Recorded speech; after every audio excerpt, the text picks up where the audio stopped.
کہ بلاول بھٹو زرداری کے قیادت میں جو وفد جا رہا ہے، ایک تجویز میری ضرور ہے، یہ میرے خیال ڈاکٹر صاحب بھی اس کی تائید کریں گے کہ پولیٹیکل لیڈرشپ کے ساتھ اگر اس میں ڈپلومیٹس کو لے کے جایا جائے جو ریٹائرڈ ہیں یا جو حاضر سربراہ ہیں، بہت اچھے لوگ ہیں، یہ ساری پالیسی انہوں نے بنائی ہے، تو سیاستدانوں کے ساتھ اراکین اسمبلی کے ساتھ جو ہمارے ڈپلومیٹس ہیں، تجربہ کار ڈپلومیٹس ہیں، انہیں لے جایا جائے، وہ بہت سارا کام کرتے ہیں۔ ہمارا المیہ یہ ہے کہ ہم تعریفیں چڑھتے سورج کی کر رہے ہوتے ہیں، ہمارے سائنسدانوں کی تعریف کسی نے نہیں کی۔ اصل کام تو سائنسدانوں نے یہ جو سارا کچھ آپ کو مٹیریل بنا کے دیا ہے، یہ تو خاموش ہمارے مجاہد تھے۔ تو میں سمجھتا ہوں کہ اس وفد کے ساتھ ہمارے جو سینئر ڈپلومیٹس ہیں، تجربہ کار لوگ ہیں، ان کو بھی ساتھ بھیجوایا آپ کی تجویز آ چکی ہے، امید ہے کہ اس پر غور کیا جائے گا، لیکن مزید ہمیں کیا بہتری لانی ہوگی اور دنیا کو قائل کرنے کے لیے کیا کیا کرنا ہوگا ڈاکٹر صاحب؟ کیونکہ صرف ہم ہی نہیں، وہاں بھارتی وفد بھی ایسے دنیا گھوم رہے ہیں اور اپنا موقف منوانے کی کوشش کر رہے ہیں۔ ایسے میں ہم کس انداز میں دنیا کو قائل کریں، اور بلاول سوٹیبل ہیں اس کے لیے، ذمہ داری احسن طریقے میں نبھا سکتے ہیں، اور جو وفد جا رہا ہے یہ کیپیبل لگ رہا ہے اس کے لیے آپ کو؟ یہ ایک اچھا فیصلہ ہے کہ ایک ڈیلیگیشن باہر بھیجنا ضروری ہے، اور لیکن میرے خیال میں اتنے بڑے ڈیلیگیشن کی ضرورت نہیں تھی، کیونکہ اس کے بلاول بھٹو کے علاوہ 6 لوگ اور ہیں، تو اتنی کی ضرورت نہیں، کیونکہ آپ یورپ جا رہے ہیں نا، یورپ میں چھوٹے ملک ہیں، اور اس میں ایک بلاول ہو گیا، زیادہ 2 بندے اور ہو جاتے، چلو 3 ہو جاتے میکسیمم۔ تو میرے نزدیک کوئی بڑا ڈیلیگیشن کرنے سے آپ کی مؤثر ہونا بڑھ نہیں جاتا، اس لیے اچھا دوسرا یہ ہے کہ آپ کو یہ بھی خیال رکھنا پڑے گا اس ڈیلیگیشن میں جو ہے کہ بہت سی آرگومنٹ جو آپ پاکستان میں دیتے ہیں وہ انٹرنیشنل لیول پہ نہیں چلتی، مثلا بہت سی مثالیں رہنے دیں ان باتوں کو، پھر وہ ہمیں کیس کیسے پیش میں بتاتا ہوں آپ کو۔ تو بہت سی باتیں جو ہم یہاں نیشنل اسمبلی میں تقریریں کرتے ہیں نا، یہ میرا کہنے کا مقصد، نیشنل اسمبلی میں ان سب لوگوں نے تقریریں کی ہوئی ہیں، لیکن جو نیشنل اسمبلی میں تقریریں کرتے ہیں وہ ان میں سے 70% irrelevant ہیں انٹرنیشنل لیول کے اوپر۔ وہاں تو کچھ جذباتیت اور سیاسی بیانات آ جاتے ہیں نا، یہاں تو ہم نے جذبات سے کام نہیں لینا، یہاں تو فیکٹس پر بات کریں گے۔ دیکھیں یہاں جو ایشوز ہیں، دیکھیں آپ کو یہ دیکھنا ہے، ایک تو یہ ہے کہ جو ایمبسیز جو ایک کام کرتی ہیں کہ وہ اپنے لوگ ہم خیال لوگوں سے ملواتی ہیں، یعنی وہ بہت سی پاکستانی کمیونٹی سے میٹنگ کروا دیں گے، وہ اتنی ضروری نہیں ہے۔ اصل ضرورت اس بات کی ہے کہ آپ وہاں کا جو میڈیا ہے، وہاں کی جو ایکڈیمیا ہے، اور وہاں کی جو گورنمنٹ ہے، اس سے انٹریکشن ہونا ضروری ہے، اور اس میں جو الزامات پاکستان پہ انٹرنیشنل لیول پہ لگتے ہیں ان کو آپ کو ایڈریس کرنا ہے۔ مثلا ٹیررزم کے حوالے سے پاکستان پہ انڈیا بہت الزام لگاتا ہے، ایک لمبی کہانی سناتا ہے انڈیا۔ اچھا اس کو آپ کس طرح سائنٹیفکلی ایڈریس کریں گے کہ جب وہ کہتے ہیں کہ جی 1980 میں یہ ہوا، 1990 میں یہ ہوا، اور یہ لشکر طیبہ کا ریلیشن شپ ملٹری کے ساتھ یہ ہے، فلاں کا یہ ہے، یہ انہوں نے جھوٹی سچی کہانیاں بنائی ہوئی ہیں انڈیا نے، اور بڑی وہاں عام ہیں، اور کتابیں بھی چھپی ہوئی ہیں۔ دیکھیں نا آپ اگر لیکن دنیا کہانیوں پر بلیو کرے گی یا فیکٹس پر بلیو کرے گی؟ وہ بلیو کرے گی جو وہاں بکس چھپی ہوئی ہیں، جو وہاں اخبارات کی رپورٹس چھپی ہوئی ہیں۔ تو ایک تو یہ ہے کہ ان لوگوں کو اس بات پہ کانشیس ہونا چاہیے کہ ان چیزوں کو آپ کس طرح جو ہے وہ ایڈریس کریں گے۔ دوسرا یہ ہے کہ ان کو ڈومیسٹک سچویشن پہ بھی سوال آئیں گے، اس کے لیے بھی ذہنی طور پہ ان کو تیار ہونا ضروری ہوتا ہے، کیونکہ یہاں تو جو مرضی گفتگو کر لینا، باہر جا کے اب جو مرضی گفتگو نہیں کر سکتے۔ اور پھر آپ کشمیر کا جو کیس پریزنٹ کرتے ہیں کہ ڈسپیوٹ جس طرح کشمیر ہے، انڈس واٹر ہے، تو اس میں تھوڑی سی فیکچول سٹرینتھ کے ساتھ جائیں۔ اپنے بلاول صاحب ٹھیک ہے، بڑے اچھے مقرر ہیں، انگریزی بڑی اچھی بولتے ہیں، لیکن صرف انگریزی بولنا کافی نہیں ہے، تھوڑی سی ذرا ہسٹری پڑھ لیں، انڈس واٹر کی پروویژنز کیا ہیں ان پہ بھی نظر ڈال لیں۔ یہ چیزیں جو ہے نا تھوڑا سا اسٹوڈنٹ بننے کے لیے بننا پڑتا ہے، پھر آپ جا کے وہاں ایک گفتگو جو ہے وہ کر سکتے ہیں، اور پھر ان لوگوں سے ملیں جو کہ وہاں انفلوئنس کر سکتے ہیں اس اوپینین کو۔ صرف پاکستانیوں کو ملنا جو ہے نا وہ کافی نہیں ہے، لیکن فیصلہ بنیادی طور پہ ٹھیک ہے. ٹھیک ہے، تو آپ کہہ رہے ہیں پوری تیاری کے ساتھ جائیں، ہوم ورک کمپلیٹ کر کے جائیں اور وہاں جائیں اور سفارتی محاذ پر بھی جھنڈے گاڑ کر آئیں. رسول بخش رئی صاحب، ایک تو بلاول کے بھاری کندھوں پر بھاری ذمہ داری یہ ڈالی گئی ہے، دوسرا جو ٹیم ان کے ساتھ جا رہی ہے، ہنا ربانی اس میں شامل ہیں، جلیل عباس جلانی بھی ساتھ جا رہے ہیں، تو یہ ٹیم کتنی سٹرونگ لگ رہی ہے اپنا کیس پیش کرنے کے لیے اور دنیا کو قائل کرنے کے لیے؟ دیکھیں، یہ جو 3 نام آپ نے لیے ہیں یہ بڑے مؤثر طریقے سے پاکستان کا مقدمہ دنیا میں لڑ سکتے ہیں.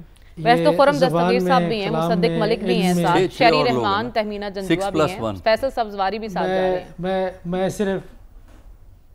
میں صرف 3 کی بات کروں گا کہ جیلانی صاحب ہیں اور اس کے ساتھ ہنا ربانی خر ہیں اور بلاول زرداری بھٹو صاحب ہیں. ان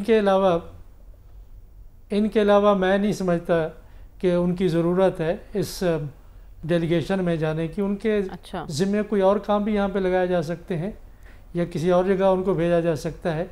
لیکن اگر آپ اس تناظر میں آپ یہ بھیج رہے ہیں ڈیلیگیشن کہ ہندوستان کی پارلیمان کی طرف سے کئی ڈیلیگیشن جا رہے ہیں، کئی ٹیمیں جا رہی ہیں، تو ہمیں اس کا مؤثر جواب دینے کے لیے اس بات پہ زور نہیں دینا چاہیے کہ جی ہماری پارٹی کے بندے بھی آپ ساتھ کر لیں اور ہمارے بندوں کا جانا بڑا ضروری ہے. ہمارے بندوں سے زیادہ اس وقت ان لوگوں کی ضرورت ہے جو بات کر سکیں. ٹھیک ہے، اس سے کوئی غرض نہیں ہونی چاہیے کہ ان کا تعلق کس پارٹی سے ہے. تو اگر ان میں سے 2 کا تعلق پاکستان پیپلز پارٹی سے ہے تو وہ ظاہر ہے کہ ان کی ساکھ ہے اور ان کی جو سفارتکاری ماضی میں رہی ہے لوگ ان کو مانتے ہیں اور دونوں وزیر خارجہ رہے ہیں. اور جو جیلانی صاحب ہیں بڑے منجھے ہوئے سفارتکار ہیں. سیاست میں دیکھنا چاہیے تھا کہ اور کون ہو سکتا ہے. جو باقیوں کے نام لیے ہیں یا ہے، میرا نہیں خیال ہے کہ کوئی اس میں سے اہل ہے یا اس کو بھیجا جانا چاہیے. دوسری بات یہ ہے کہ جو پاکستان کا مقدمہ ہے وہ پاکستان کے لیے لڑنا مشکل نہیں ہے. صرف آج کا آپ نیو یارک ٹائمز دیکھ لیں، وہ ظاہر ہے کہ ہم نے تو نہیں لکھوائے، اور ان میں جو پہلا مضمون ہے ان کی دونوں لکھاری ہندوستان کی ہے. جو انہوں نے بات کی ہے اور کھول کے بات کی ہے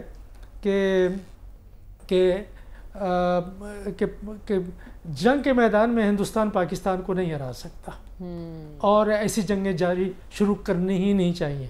اور ایک عرصے سے ہندوستان کوشش کر رہا ہے کہ نیوکلیئر پاور ہونے کے باوجود وہ پاکستان کے خلاف کس طرح سے چھوٹی موٹی جنگ چھیڑ کے پاکستان کو نقصان پہنچا سکتا ہے، لیکن ایسا نہیں ہو سکتا.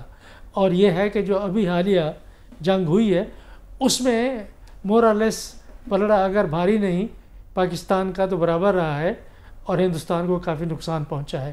اور دوسرے آرٹیکل میں بھی میں سمجھتا ہوں کہ بات کھلی کی گئی ہے ہندوستان کے میڈیا کے حوالے سے کہ انہوں نے بالکل جھوٹ بولا ہے اور کچھ نے تو وہاں میڈیا میں کے سامنے جا کے ایک سردار دیسائی ہیں انہوں نے معافی مانگی کہ ہم نے غلطی کی اور ہم یہ کہہ گئے وہ کہہ گئے، ہمیں کوئی معلوم نہیں تھا. اور یہ انٹرنیشنل میڈیا میں جو دنیا کا معتبر ترین اخبار ہے اس میں آتا ہے. تو یہ مقدمہ پاکستان اپنے طور پہ تو نہیں لڑ رہا، یہ حقائق اپنے طور پہ لڑ رہے ہیں جن سے کہ کوئی انکار نہیں کر سکتا. اور اس کو آسان بنانے کے لیے میرا خیال یہ ہے کہ جو چیزیں حسن عسکری صاحب نے سامنے رکھی ہیں ظاہر ہے کہ سب کے ملحوظ خاطر ہوں گی. اس کے لیے جو کچھ منجھے ہوئے سفارتکار ہیں، ریٹائرڈ ہیں، بیٹھے ہوئے ہیں، میرے خیال میں کہ میں اب یہاں نام نہیں لینا چاہتا، سب کو معلوم ہے، ان کو بھیجنا چاہیے تھا. کہ اس سے غرض نہیں ہونا چاہیے کہ ماضی میں وہ کس حکومت میں تھے، ان کا کیا کردار تھا. بات اب یہ ہے کہ بحیثیت قوم ہم نے مل کے سوچنا ہے کہ وہ بھی تو ایک بحیثیت قوم مل کے سوچ رہے ہیں اور پاکستان کے خلاف پروپیگنڈا ساری دنیا میں کر رہے ہیں. ہمیں پروپیگنڈا کرنے کی ضرورت نہیں ہے، صرف حقائق سامنے رکھنے کی ضرورت ہے. ڈاکٹر صاحب، ہماری پوزیشن کتنی سٹرونگ ہے اس وقت پاک بھارت کانفلکٹ کے تناظر میں؟ اس وقت دنیا کس طرح سے دیکھ رہی ہے ہمیں اور بھارت کو؟ میرے خیال میں پاکستان کو قدر کی نگاہ سے دیکھا جا رہا ہے. ایک تو یہ ہے کہ ہم نے اس جنگ میں پہل نہیں کی، دوسرا یہ ہے کہ ہم نے یہ بتایا ہے کہ اگر ہندوستان کو کوئی تشویش ہے، کوئی سوالات ہیں، تو ہم بیٹھ کے اس کے بارے میں بات کرنے کے لیے تیار ہیں. اگر انہوں نے اپنے طور پر یا بین الاقوامی طور پر تفتیش کرائی ہوئی ہے تو اس کو بھی دیکھنے کے لیے ہم تیار ہیں، لیکن انہوں نے تو پہلے سوچا ہوا تھا کہ وہ پاکستان کے اوپر حملہ کریں گے، اور پھر وہ حملے کرتے رہے، ہم نے جواب نہیں دیا. ہم دنیا کو کہتے رہے کہ آگے دیکھیں کہ یہ کیا ہو رہا ہے. آخر ہم نے ڈیٹرنس کو مینٹین کرنے کے لیے، ساری دنیا جانتی ہے کہ یہ کتنا ناگزیر تھا پاکستان کے لیے کہ اس مؤثر طریقے سے جواب دینا. اگر ہم یہ جواب نہ دیتے تو آئندہ کے لیے وہ یہ کسی چیز کو بھی بہانہ بنا کے، کسی مسئلے کو، کسی واقعے کو بہانہ بنا کے پاکستان پر چڑھ دوڑتے.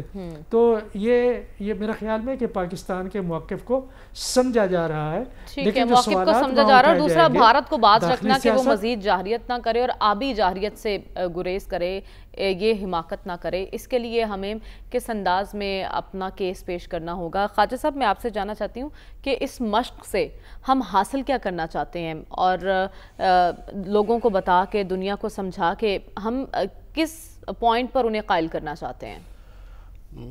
دیکھیں، یہ کچھ چیزیں سمجھنے کی ہیں اس دورے کے حوالے سے بہت ضروری. آپ نے کہا عسکری محاذ پہ پاکستان نے بھارت کو دھول چٹا دی. بے شک بہت سمپل ون لائنر آپ نے اسے کنکلوڈ کر دیا. ہم وہاں پہ وار کے ریزلٹس لے کے نہیں جا رہے. دیکھیں، اس میں سب سے پہلی بات یہ ہے کہ پاکستان انڈیا اگریسر تھا، جیسے ڈاکٹر رسول نے کہا کہ پہل انہوں نے کی، ہمیں رائٹ تھا، ہم نے جواب دیا اور کرارا جواب دیا اور ختم. ہماری فضائیہ کی برتری اسٹیبلش ہو گئی. We have the best air force. ہمارے فوج پاک نے زبردست کام کیا، زندہ باد. اور سیکنڈ بات کہ ڈپلومیٹک ہم نے ان کو سیٹ بیک دیا اور کشمیر انٹرنیشنل فوکس میں آ گیا، زندہ باد. اب یہ بات بتانے ہم نہیں جا رہے، یہ اس پہ کوئی دوسری رائے نہیں ہے. اب وہ دیکھیں، اب آپ سمجھیں، ہم 3-4 دنوں سے بات کر رہے ہیں کہ مودی کو ایک لینس سے دیکھتے ہیں. پلیز اس وقت میں آپ کو بتاؤں گا کہ بہت اچھا ڈیلیگیشن ہے، اسپیشلی بلاول صاحب کی چوائس جو ہے بہت اچھی ہے. آئی فلی سپورٹ اٹ. لیکن تھنک ٹینک کی طرف سے وہ گائیڈنس بھی جائے نا. بات یہ ہے جو ڈاکٹر عسکری صاحب نے کی تھوڑی سی کی، میں اس کو ذرا ایکسپینڈ کرنا چاہتا ہوں وداؤٹ ٹیکنگ اینی نیمز، صرف ایک پرنسپل کے طور پہ. کیا جی چیلنجز کیا ہوں گے؟ وہ ایک لینس سے پاکستان کو دیکھیں گے. مودی کو ایک لینس سے دیکھیں گے، ہائپر نیشنلسٹ آ گیا، ہیٹ والا آ گیا، ان کا میڈیا ایسے کر رہا ہے. وہ جس بات سے کریں گے ان کو پتہ ہے کہ یار اس کی obsessive enmity ہے پاکستان کے خلاف. پاکستان کو جب دیکھیں گے تو دیکھیں گے کہ ہمیں یہ دیکھنا ہے کہ کرائسس آف لیجٹمیسی تو نہیں ہے، کیا قانونی اخلاقی حیثیت جو وہ بحران کا شکار تو نہیں ہے، جمہوریت کی صحت کیسی ہے، معیشت کی صحت کیسی ہے، کیا انسانی حقوق ہیں، کیا وہاں پہ انصاف کا معیار کیا ہے، اور کیا وہاں پہ سول آزادیاں کیا ہیں. یہ اس لینس سے پاکستان کو دیکھا جائے گا. اب وہاں پہ ہم جو بات کریں گے وہ بات ایسے نہیں ہونی چاہیے. یہ دیکھیں، یہ ایک وزٹ ہوا ہے. ایک بات میں بتا دوں آپ کو، ناظرین کو بھی، یہ اب ایک پاکستان کے لیے بہت بڑا سفارتی چیلنج شروع ہو چکا ہے. وار ہم نے لڑ لی اور وار ہم نے جیت لی. انڈیا وونڈڈ ہے، اس کی بی جے پی کی زبردست شکست ہوئی ہے، انڈین عوام کی شکست ہوئی، ان کا سپر پاور سٹیٹس کا خواب تباہ ہو گیا. اب وہ سفارتی محاذ پہ آ رہے ہیں، لہٰذا ہمیں وہاں پہ وہ کمٹمنٹس کرنی پڑیں گی. تو ابھی جس لینس سے وہ ہمیں دیکھ رہے ہیں اس میں ہمارا جو سیاسی نظام ہے اس کو ٹھیک ہونا پڑے گا. میں اس سے زیادہ مزید بات نہیں کروں گا اس بات پہ، کیونکہ سفارتی نظام میں بدبودار ہے اور اس کی بہت ذرا بہتری چاہیے. سمپل سی اتنی بس بات کروں گا. اس سے اگلی بات یہ دیکھیں، جو سپر پاورز ہوتی ہیں، یہ ٹرمپ صاحب نے بات کی ہے، دے آر ویری اسمارٹ. وہ دنیا کی سپر طاقت ہے، ان کے اپنے قومی مفاد ہوتے ہیں. اب جب یہ بات آئے گی تو پانی کی بات آئے گی، ساتھ کشمیر کی بات آئے گی، اور ساتھ پھر وہ کچھ اپنا بھی ٹینجنٹ رکھیں گے. وہ کیا شرائط منوائیں گے، یہ بڑا ضروری ہے. اس کے لیے، اس چیز کی تیاری کے لیے پاکستان میں سیاسی کنسنسس ہونا انتہائی ضروری ہے. ٹھیک ہے. اور اس کے ساتھ عوام کا جڑے رہنا اپنی فوج پاکستان کے ساتھ، یہ انتہائی ضروری ہے. اور میں نے کہا تھا اس کی ذمہ داری فوج پاکستان پہ ہے، کسی پہ نہیں ہے. تو لہٰذا یہ چیلنجز ہیں. بلاول صاحب اچھی انگریزی بولیں گے, ہمارے لوگ جیسے جلیل صاحب کا کہا گیا از اے گڈ ڈپلومیٹ, لیکن ہنا ربانی کا ہر اچھا ایڈیشن میرے خیال سے ہے کہ وہ اچھی انگریزی بول لیتی ہیں, خاتون بھی ہیں, لیکن میں اس کی ڈیٹیل میں نہیں جاؤں گا. ویسے جیسے ڈاکٹر عسکری نے کہا چھوٹا ہوتا تو اس سے چھوٹا گروپ ہوتا ہے زیادہ افیکٹو لگتا ہے. 3-4 لوگ ہوتے ہیں وہ زیادہ اچھی طرح, کوئی تھوڑا تائم ہی ملے گا نا لوگوں کو, تو ایک ہی بندہ جو اچھی طرح بات کر لے. لیکن ہمیں گھر کے چیلنجز ٹھیک کرنے ہیں, یہ پاکستان کے لیے انتہائی ضروری ہے, اور یہ ہماری طرف سے میسج جانا چاہیے ایوان بالا. آپ نے کہا سفارتی محاذ پر چیلنج بہت بڑا ہے, لیکن اس کے لیے ضروری ہے کہ ہم اندرونی محاذ پر بھی یکجہتی اور یکسوئی کو قائم رکھیں. ہمیں اسی معاملے پر آگے بات کرنی ہے کہ اس پاک بھارت کشیدگی کے ہمارے سیاست پر کیا اثرات مرتب ہوئے ہیں, اور اب وہ جو ایک پرسیپشن تھا کہ کوئی مقبول ہے اور کوئی مقبول نہیں ہے, کہ اب بھی ایسا ہی ہے کہ کہیں مقبولیت کم اور کہیں مقبولیت زیادہ ہوئی ہے؟ یہ جانیں گے اس بریک کے بعد. سٹے ود اس.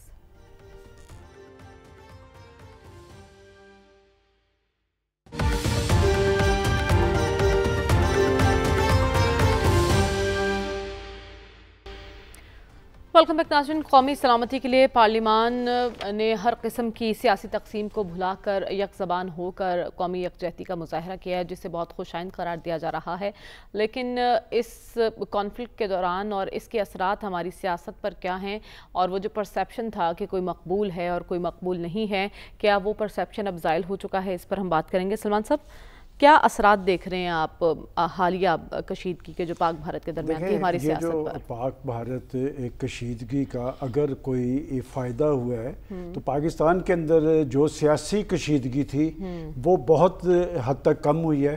وہ سیاسی ایشوز جو ہیں پس منظر میں چلے گئے ہیں, اور پاکستانی فوج کی جانب سے جو بھرپور اور زوردار جواب دیا گیا ہے اس نے پاکستانی فوج کو ایک دفعہ پھر پاکستان میں عوام کا محبوب بنا دیا ہے. لیکن ایک وقت میں پاکستانی فوج کو لوگ پوچھتے تھے, بعد میں کچھ سیاسی حالات ایسے بنے یہاں پر وہ پرو اسٹیبلشمنٹ اینٹی اسٹیبلشمنٹ, کبھی اقتدار کے لیے فوج کی طرف دیکھتے تھے, پھر اقتدار میں سے باہر آ کے فوج, وہ صورتحال جو ہے اس پہ یہ چیز غالب آئی ہے. اور فوج اور عوام کا جو اتحاد قائم ہوا ہے اس سے پاکستان کے اندر آپ دیکھیں دنیا بھر میں کسی جگہ بھی پاکستانی کھڑا ہے تو وہ سر اٹھا کے کھڑا ہوا ہے. اب بات یہ کہ آپ نے کہا مقبول یا غیر مقبول, اگر اس صورتحال کے اندر کسی کے بارے میں آپ مقبول پوچھتے ہیں تو سیاسی لیڈرشپ کا تو میں کوئی نہیں کہتا.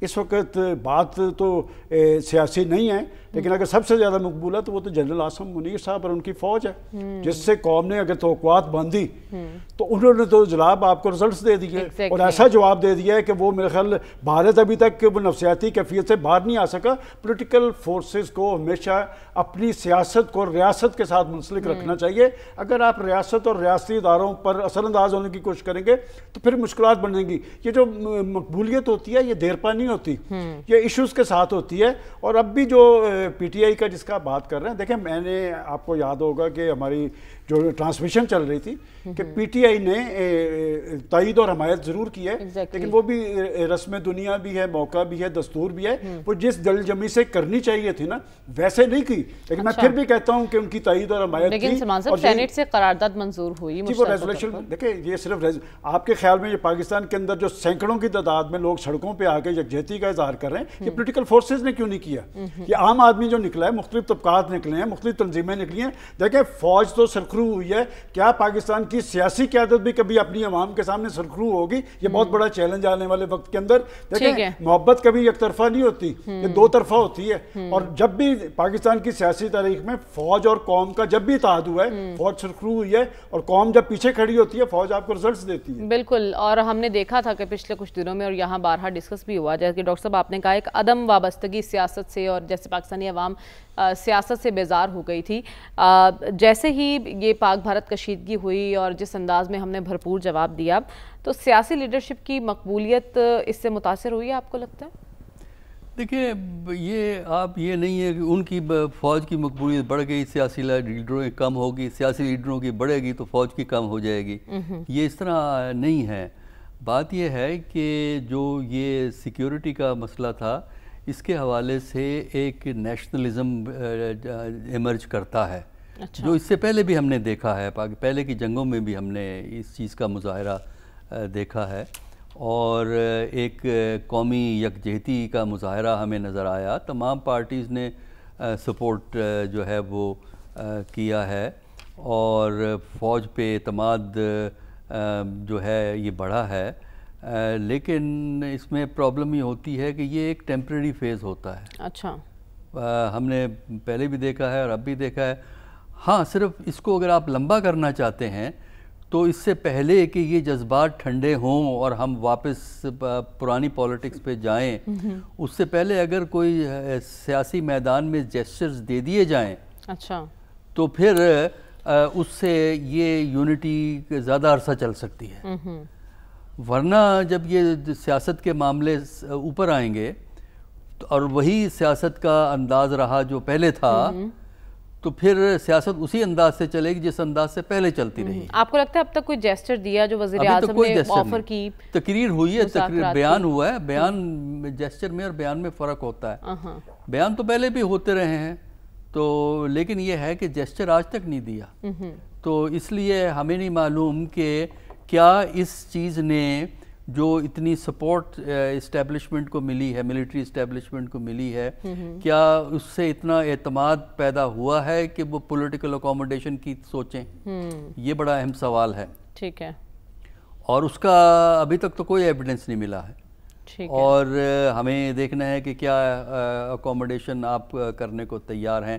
اس وقت جو ہاں آپ کو ضرورت تو اس بات کی ہے کہ ہم آہنگی کو آپ برقرار رکھیں، لیکن ہم آہنگی برقرار سٹیٹس کو سے نہیں ہوگی.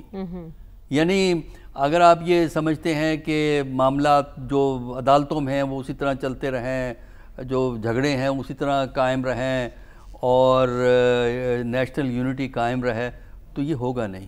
ماضی میں بھی ہم نے دیکھا ہے حالات بگڑتے ہوئے. بعد میں ایوب خان کے زوال کا آغاز 1965 کی جنگ کے بعد ہوا ہے. اچھا. کیونکہ پاکستان کی اقتصادیات خراب ہو گئی تھی. اس کے بعد وہ پھر ٹائم لگا. ظاہر ہے اتنی بڑی امپائر تھی ایوب خان کی، اور اتنا وہ اس کا سسٹم مضبوط تھا کہ اس کو 3 سال 4 سال لگے سسٹم کو کولیپس کرنے میں. تو اب بھی یہ ہے کہ ہمیں سسٹم کو مضبوط اس لیے کرنا ہے کہ پاکستان کو ڈپلومیٹکس بھی سچویشن بہتر ہے، ٹھیک ہے، ملٹری سچویشن بھی بہتر ہے. اب ہمیں 2 چیزیں ٹھیک کرنی ہیں. ایک ہے آپ کی اکانومی، اور یعنی ہماری اکانومی اس وقت ڈومیسٹک سورسز پہ نہیں ہے، ایکسٹرنل سورسز پہ ہے. ایک ہمیں اکانومی بہتر کرنی ہے، اور ایک نیشنل ہارمونی کو بڑھانا ہے. ٹھیک ہے. اور جب تک آپ نیشنل ہارمونی نہیں بڑھائیں گے اس وقت تک آپ کی اکانومی ان 2 چیزوں پر اب توجہ دینے کی ضرورت ہے. چونکہ ہم اب سفارتی محاذ بھی گرم کر رہے ہیں، تو اندرونی سیاسی محاذ میں اب راوی چین لکھے گا ڈاکٹر رسول بخش رئی صاحب، یا کچھ دنوں کے بعد یا یہ فیز نکلنے کے بعد سیاسی محاذ ویسے ہی گرم ہوتا دکھائی دے رہا ہے آپ کو؟ دیکھیں، یہ تو ابھی ہم مستقبل میں دیکھیں گے، لیکن جو اس وقت صورتحال ہے وہ تو خوشکن ہے، اچھی ہے کہ ساری قوم متحد ہے.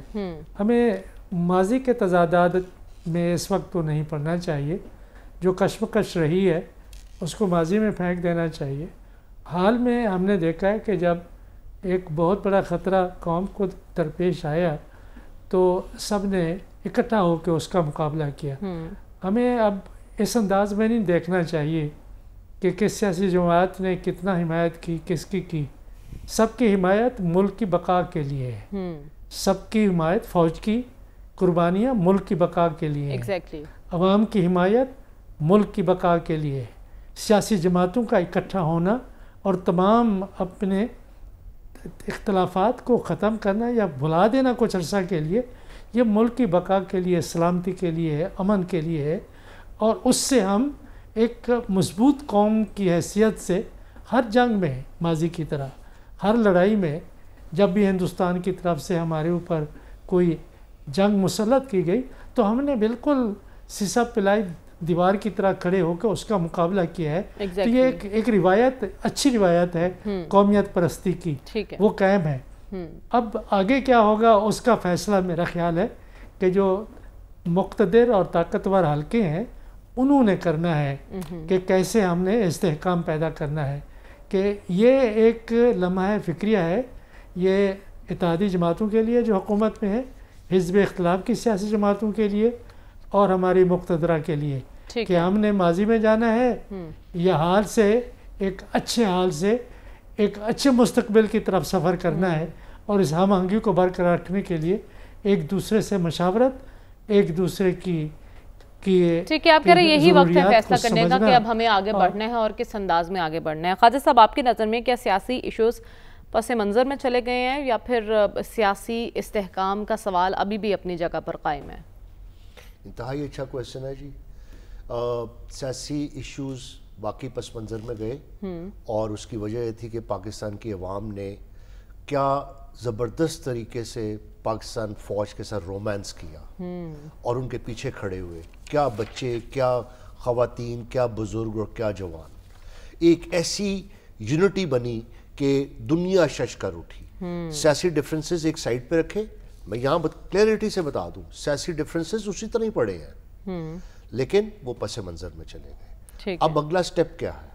دیکھیں، ریاست کو ذرا پلیز سمجھیں، ریاست کا مطلب ایک شخص نہیں ہوتا، ریاست کا مطلب ایک ادارہ نہیں ہوتا، ریاست کا مقصد ویریس ادارے ہیں، اور وہ کس طرح بنتی ہے؟ ریاست کی طاقت کہاں سے آتی ہے؟ عوام کے اعتماد سے، اور وہ عوام کا، اور پوری عوام کے اعتماد سے، میجورٹی گورنمنٹ کے حوالے سے نہیں، پوری عوام کے اعتماد کا مظہر ہوتی ہے ریاست، اور وہ پھر ایک فریم ورک بناتی ہے ریاست دنیا بھر میں، وہ کوئی سی بھی ریاست ہو، کہ چائنیز ریاست ہو، ڈیموکریٹک ریاست ہو، وہ فریم ورک بناتی ہے جس میں قانون اور آئین کی حکمرانی ہوتی ہے، جس میں سلامتی ہوتی ہے اور فلاح ہوتی ہے لوگوں کی، اور آخر میں عوام کے حقوق کو محفوظ کیا جاتا ہے۔ اس لیے ریاست کو ماں کہتے ہیں۔ اس لیے میں اس بات پہ ایک جملہ کہوں گا کہ ریاست اور عوام کو ہمیشہ ون پیج پہ رہنا چاہیے۔ پچھلے دور میں بھی جو ون پیج تھا حکومت کے ساتھ، وہ غلط تھا۔ حکومت تو میجورٹی گورننس کا نام ہے، خود جو قومی خود مختاری ہے وہ ریاست کا عوام کے ساتھ ون پیج پہ آنے سے قومی خود مختاری آتی ہے۔ وہ آج کی حکومت اگر ون پیج پہ، اچھی بات ہے، لیکن وہ ریاست کا یہ مقصد نہیں ہے، ریاست کا مقصد ہے پوری عوام۔ یہ تو نہیں ہو سکتا کہ اپوزیشن سے آپ ہٹ جائیں۔ اب اگلی بات کیا ہے؟ اب یہ ذمہ داری کس کی ہے؟ ہمارے جو حلقے ہیں، مقتدر حلقے، ان کی یہ ذمہ داری کس طرح بنتی ہے؟ دیکھیں، اس کا وجہ یہ ہے کہ پچھلی سیاست کو بھول جائے، وہ سیاسی نظام بہت گندا رہا، اس کے پلڑے میں وزن ڈال دے، اس کے پلڑے میں، یہ کسی کے پلڑے میں وزن ڈالنا جو ہے سیاسی جماعتوں کو، کہ پلڑے میں اسٹیبلشمنٹ کا وزن، ٹھیک ہے، لیکن آپ نے بڑا خوبصورت لفظ یوز کیا تھا، رومانس، جو عوام اور پاک فوج کے درمیان ہے۔ سب یہی چاہتے ہیں کہ یہ رومانس قائم و دائم رہے، اور اب یہ رومانس قائم رہے اور اس محبت میں کوئی تیسرا فریق درار نہ ڈالے، اس کی ذمہ داری آپ کہہ رہے ہیں کہ ریاست پر ہی ہے۔ ہم واپس آئیں گے اس بریک کے بعد، اسٹے ود اس۔